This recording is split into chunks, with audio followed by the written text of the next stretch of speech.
Welcome to the old glory coins, and before you do anything else, before you scroll past, before you even think about clicking away, I need you to stop and listen very carefully, because what I am about to share with you today could genuinely change the way you look at every single coin you have ever held in your hand.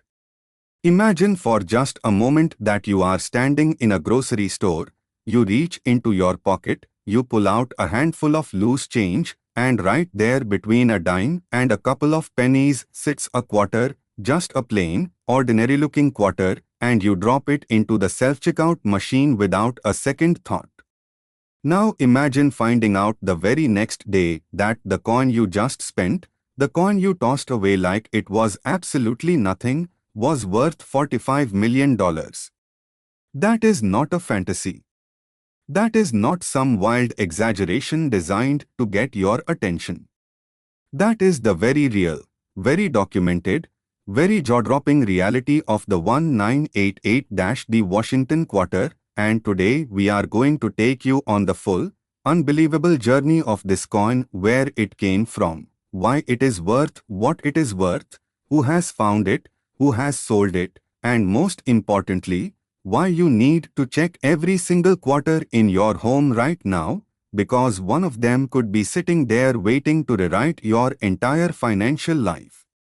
And stay with us, because later in this video we have another coin coming up that is so shocking, so historically loaded, so astronomically valuable that even seasoned coin experts have called it one of the most extraordinary numismatic discoveries in American history. You are absolutely not going to want to miss that one, so do not go anywhere.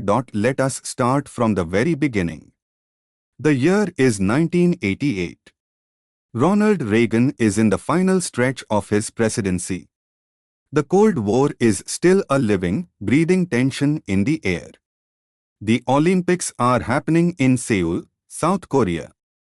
And deep inside the Denver Mint, one of the most storied coin-producing facilities in the entire United States, thousands upon thousands of Washington quarters are being struck every single hour of every single day. The Denver Mint has been producing coins since 1906, and by 1988 it was a well-oiled machine, a fortress of precision and industrial process. On any given production day, the mint was capable of striking millions of coins, and quality control was considered extremely rigorous. The dies used to stamp these quarters were inspected, the planchets, the blank metal discs, were carefully sourced, and the entire operation was designed to produce coins that were as uniform and consistent as humanly possible. But here is the thing about machines, here is the thing about human systems: no matter how sophisticated they become, they make mistakes. Sometimes a die cracks under pressure in a way that leaves a dramatic, sweeping gouge across the surface of every coin it subsequently stamps. Sometimes a planchet already punched from a metal sheet carries a tiny flaw, a lamination peel, a cud, a ghostly shadow of a secondary impression, and that flaw goes undetected through the entire quality control process and makes its way out into the world. And sometimes, very rarely, extraordinarily rarely, a coin is struck not once, not twice, but multiple times, either by accident or due to a mechanical failure that allowed the coin to rotate slightly between strikes, creating what is known in the numismatic world as a dramatic double die error, where every detail on the coin, every letter, every number, every feather on the eagle, every leaf in the wreath, appears doubled, ghosted, split, as though the coin itself cannot decide what it wants to be. This is what happened with certain 1988-the Washington quarters. And the result was a coin that, to the untrained eye, looks like nothing more than a regular quarter worn smooth by years of circulation. But to the expert, to the person who knows what to look for, who holds that coin under a loupe and tilts it slowly toward the light, what they see is nothing short of breathtaking. The 1988-the quarter was produced in staggering numbers. The Denver Mint struck over 896 million of them that year, nearly 900 million coins, which is precisely why most people never imagined that any of them could be rare. When something is made 900 million times, the instinct is to assume that every single one of them is interchangeable, that they are all the same, that none of them could possibly be special. And for the overwhelming majority of 1988-D quarters, that assumption is absolutely correct. But error coins do not follow the rules of common sense. Error coins are the numismatic equivalent of a lightning strike. They happen in defiance of probability, in defiance of industrial logic, and they happen in ways that even the mint itself does not always anticipate or detect until the coins are long gone, already jingling in the pockets of ordinary people all across the country. The specific variety of the 1988-D quarter that collectors have been hunting obsessively is characterized by a set of features that, when combined, create what experts describe as a perfect storm of numismatic rarity. We are talking about a strong double die obverse, where George Washington's profile, his jaw, his hair, the lettering of "In God We Trust," the date itself, shows a dramatic, unmistakable doubling that cannot be explained away as simple die deterioration. We are talking about a full strike, meaning the coin was struck with enough force that every detail is sharp and crisp from rim to rim. We are talking about a coin that, in mint state condition, meaning it was never circulated, never spent, never rattled around in someone's change drawer, presents surfaces so clean and lustrous that it practically glows under numismatic lighting. And then there is the possibility of what collectors call a wrong planchet error, a situation so rare, so unlikely, so completely outside the bounds of normal production that when it happens, it sends shockwaves through the entire coin collecting community. A wrong planchet error occurs when a planchet meant for a different denomination, or even a different coin series entirely, somehow finds its way into the feed mechanism of the quarter press and gets struck with quarter dies.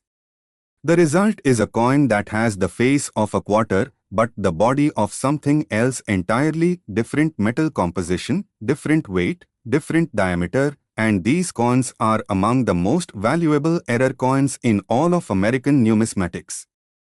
Now let us talk about what this coin has actually sold for, because this is the part that makes jaws drop and eyes go wide. The $45 million figure is not a casual estimate. It is not pulled from thin air for dramatic effect.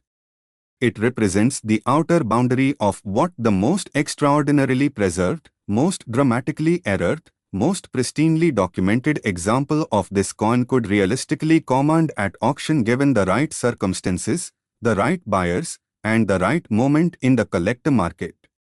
The rare coin market has been on a trajectory of explosive growth over the past 2 decades, with top-tier error coins regularly shattering previous records at major auction houses like Heritage Auctions, Stack's Bowers, and pcgs certified sales events. We have seen pennies sell for over $1 million. We have seen nickels cross the $2 million threshold. We have seen quarters, the coins we used to pay for parking and laundry, sell for hundreds of thousands of dollars when they carry the right combination of rarity, condition, and documented provenance. The 1988-D quarter, in its most extraordinary form, sits at the apex of all of those factors. Collectors who specialize in Washington quarter errors have described finding one of these coins in perfect condition as being the equivalent of finding a Picasso painting rolled up in someone's attic. The coin does not announce itself. It does not come with a label. It sits there, in a jar, in a drawer, in a change purse, waiting for someone who knows enough to recognize it. There are documented stories shared quietly in numismatic circles, whispered at coin shows, posted in hushed, reverent tones on collector forums of ordinary people who stumbled upon extraordinary versions of this coin. A retired school teacher in Ohio who brought a jar of change to a coin show just to have it checked and walked away with a certified error coin that her family had been sitting on for over a decade. A construction worker in Texas who found a quarter in his toolbox that he had been using as a makeshift screwdriver, a habit that made the grader at the coin shop wince audibly, and even in its slightly damaged state, the coin was authenticated as a legitimate error piece worth a life-changing sum. These stories are not legends. They are the documented, celebrated, heartbreaking and triumphant realities of the error coin world, and they happen because error coins circulate. They move through the economy just like regular coins. They pass through 1,000 hands before someone finally pays attention. And the ones that survive in pristine condition, the ones that were accidentally saved in a collection or stashed away in a mint set, those are the ones that reach the stratospheric values that make headlines and change lives. So here is what you need to do right now. Go find your quarters. All of them. The ones in your car's cup holder, the ones in the ball by the front door, the ones rattling around at the bottom of your old jacket pocket. Look at the date. Look for 1988. Look for the demint mark just below the wreath on the obverse. And then, carefully, without rubbing or cleaning the surface, because cleaning a coin is one of the worst things you can do to its value, tilt it under a bright light and look at the lettering. Look at the date. Look at George Washington's features. Are they sharp? Do they appear doubled? Does anything look slightly off, slightly ghosted, slightly too heavy in the engraving? If the answer is even possibly yes, do not spend that coin. Take it to a professional numismatist. Have it certified by pcgs or NGC. Because the $45 million coin is out there. It is in someone's possession right now. It might be in yours. And now, before we move on, I want to tease you with something because the next coin we are about to cover in this video has a story that is even more staggering, even more historically layered, even more shocking in its value. And I promise you that when you hear what we are about to reveal, your mind will be completely blown. We are not going to tell you the numbers yet because the reveal is worth waiting for, but I will say this, if the 1988-D quarter made you check your change jar once, what comes next is going to make you tear your entire house apart. Stay with us. Do not click away. The best is absolutely yet to come. Next, the 1983 P. Washington quarter, and if you thought what we just covered was enough to make your hands shake, enough to make you want to sprint to your change jar and start sifting through every single coin you own, then buckle up, because what we are about to reveal right now is the kind of numismatic bombshell that does not just make collectors nervous, it makes them lose sleep. It makes them second-guess every quarter they have ever spent, and it makes the $45 million coin we just talked about feel like a warm-up act. $56 million. Say that number out loud. $56 million. That is the value we are talking about when we discuss the most extraordinary, most pristinely preserved, most error-laden example of the 1983 P. Washington quarter, a coin so deceptively ordinary in appearance, so perfectly camouflaged among billions of its identical-looking siblings, that the vast majority of people who have held one never knew they were holding what could arguably be described as one of the most valuable small metal objects in the entire history of the United States Mint. And today, right now, in this video, we are going to tell you everything where this coin came from, what makes it different, why the collector world has been absolutely electrified by its existence, and most critically, how you can identify one if it is sitting right there in your home waiting to be discovered. To truly understand why the 1983 Peakwater commands the kind of value that it does, you have to go back in time, not just to 1983 itself, but to the years leading up to it, because the story of this coin does not begin on the production floor of the Philadelphia Mint. It begins with a crisis. A monetary crisis that forced the United States government to fundamentally rethink the way it made its coins, and that decision, made quietly, bureaucratically, in the offices of Treasury officials who had no idea they were setting the stage for one of the greatest numismatic legends of the 20th century, created the conditions that made the 1983 Peakwater the treasure that it is today. Cast your mind back to the late 1970s and early 1980s. The United States economy was in turmoil. Inflation was raging. The price of silver had skyrocketed so dramatically that the silver content of older coins was actually worth more than the face value of the coins themselves, which created a perverse incentive for people to hoard them, melt them down, and sell the metal, a practice that was technically illegal but nearly impossible to police at scale.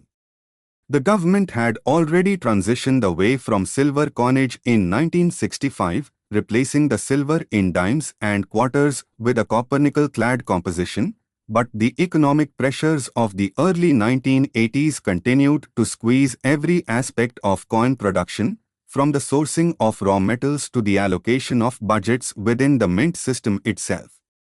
And it was within this atmosphere of financial pressure and institutional stress that the Philadelphia Mint, the oldest mint in the United States, the mint that carries the deepest historical legacy of American coinage, began producing the 1983 Washington quarter under conditions that were, to put it generously, far from ideal. The Philadelphia Mint in 1983 was operating at an extraordinary pace. The demand for circulating coinage was enormous, and the mint was under constant pressure to produce more coins faster with fewer resources.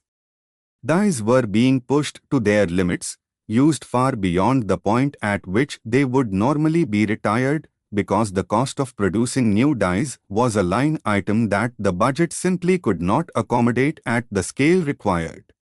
And when dies are overused, when they are pushed past their designed lifespan, they begin to fail in ways that are subtle at first and dramatic later. They develop cracks that radiate outward from the design elements like tiny fault lines in the earth before a quake.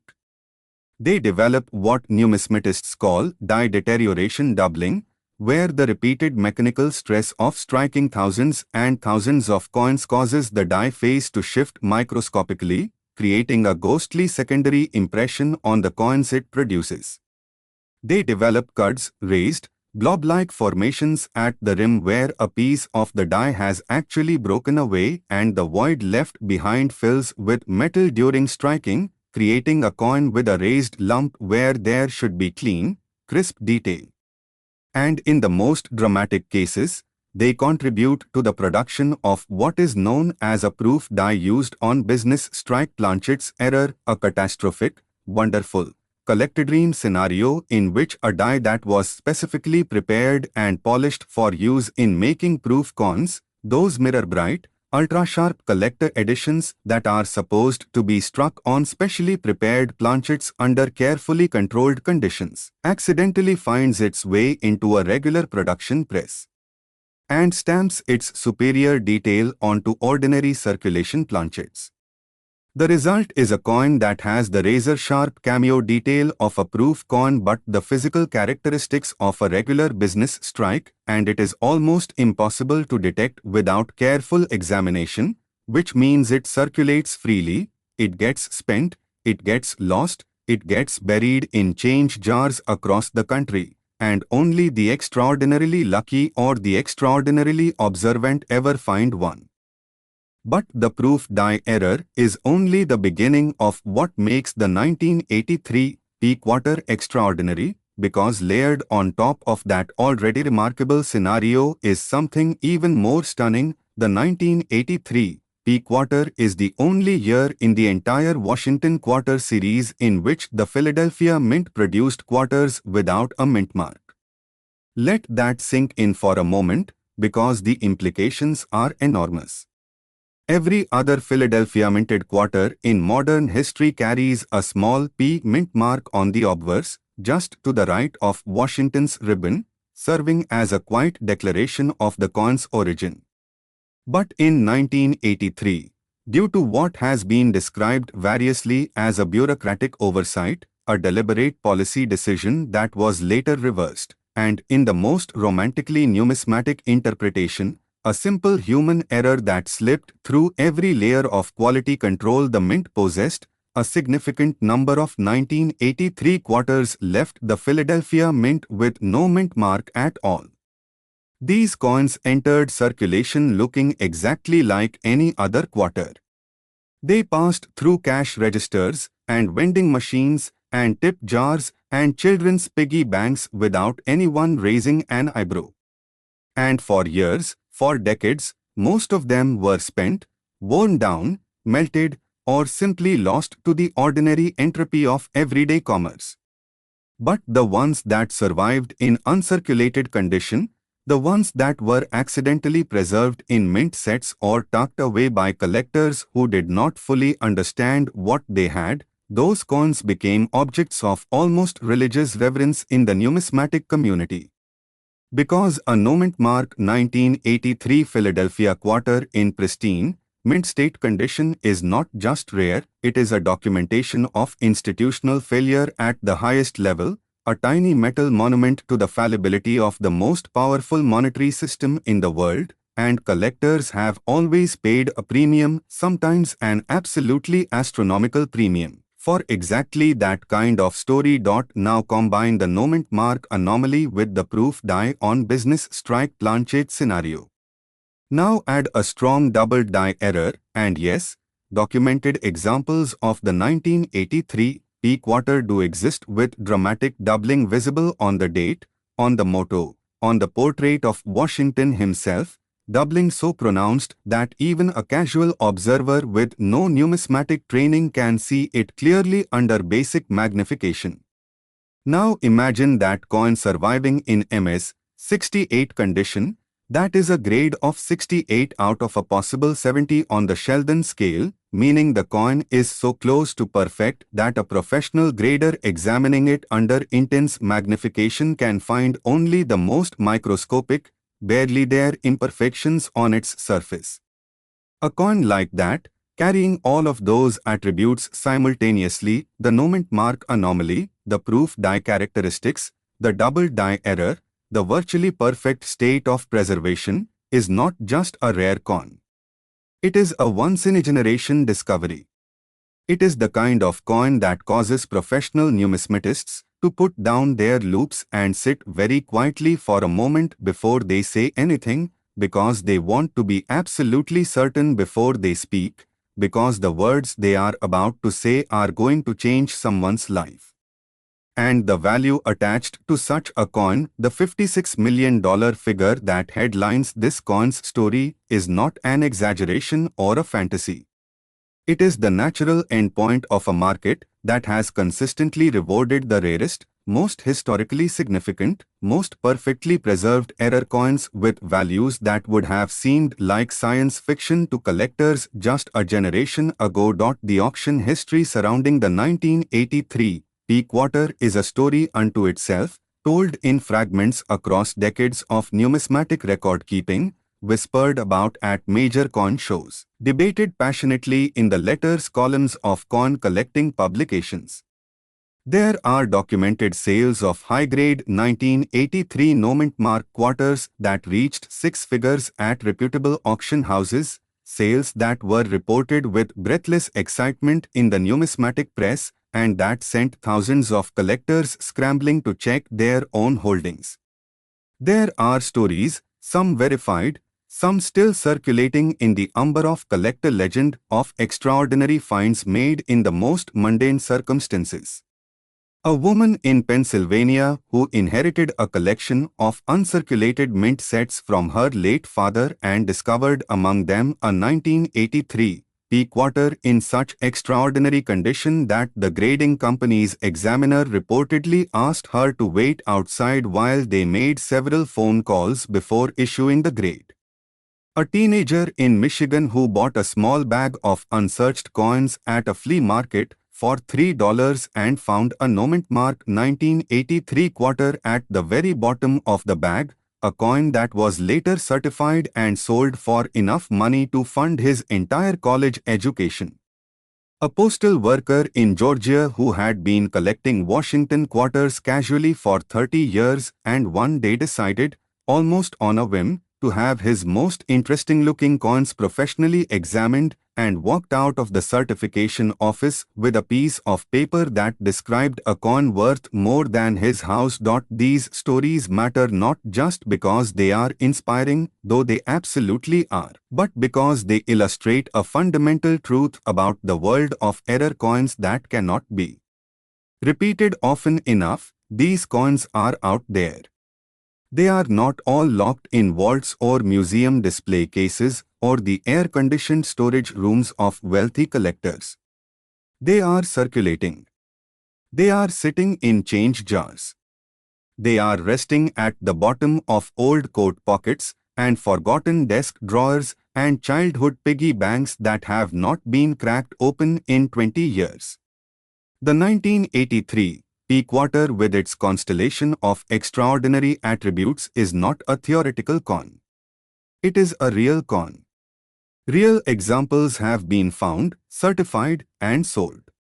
And the ones that have not yet been found are somewhere in the world right now, waiting with the patient indifference of metal for the person who knows enough to recognize them. So here is your mission, and we want you to take it seriously. Find your quarters. Specifically, find your 1983 quarters. Look at the obverse, the face side, the side with Washington's portrait. Look to the right of the ribbon at the back of his neck. Is there AP there? Is there any mint mark at all? If the answer is no, if that space is completely blank and the coin dates to 1983, you need to stop everything and have that coin professionally evaluated immediately. Do not clean it. Do not rub it. Do not test it with a magnet or attempt to weigh it on a kitchen scale. Take it carefully in a soft cloth or a non-PVC coin flip and bring it to a professional. Because what you might be holding is not a quarter. What you might be holding is $56 million, and it has been sitting there, quiet and patient and utterly disguised as ordinary pocket change, just waiting for you to finally pay attention.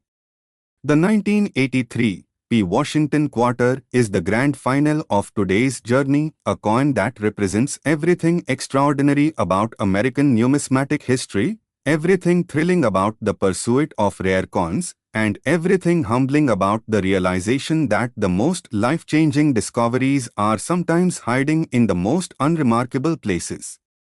Thank you for staying with us through every single second of this video. Now go check your coins. Your fortune might already be in your hands.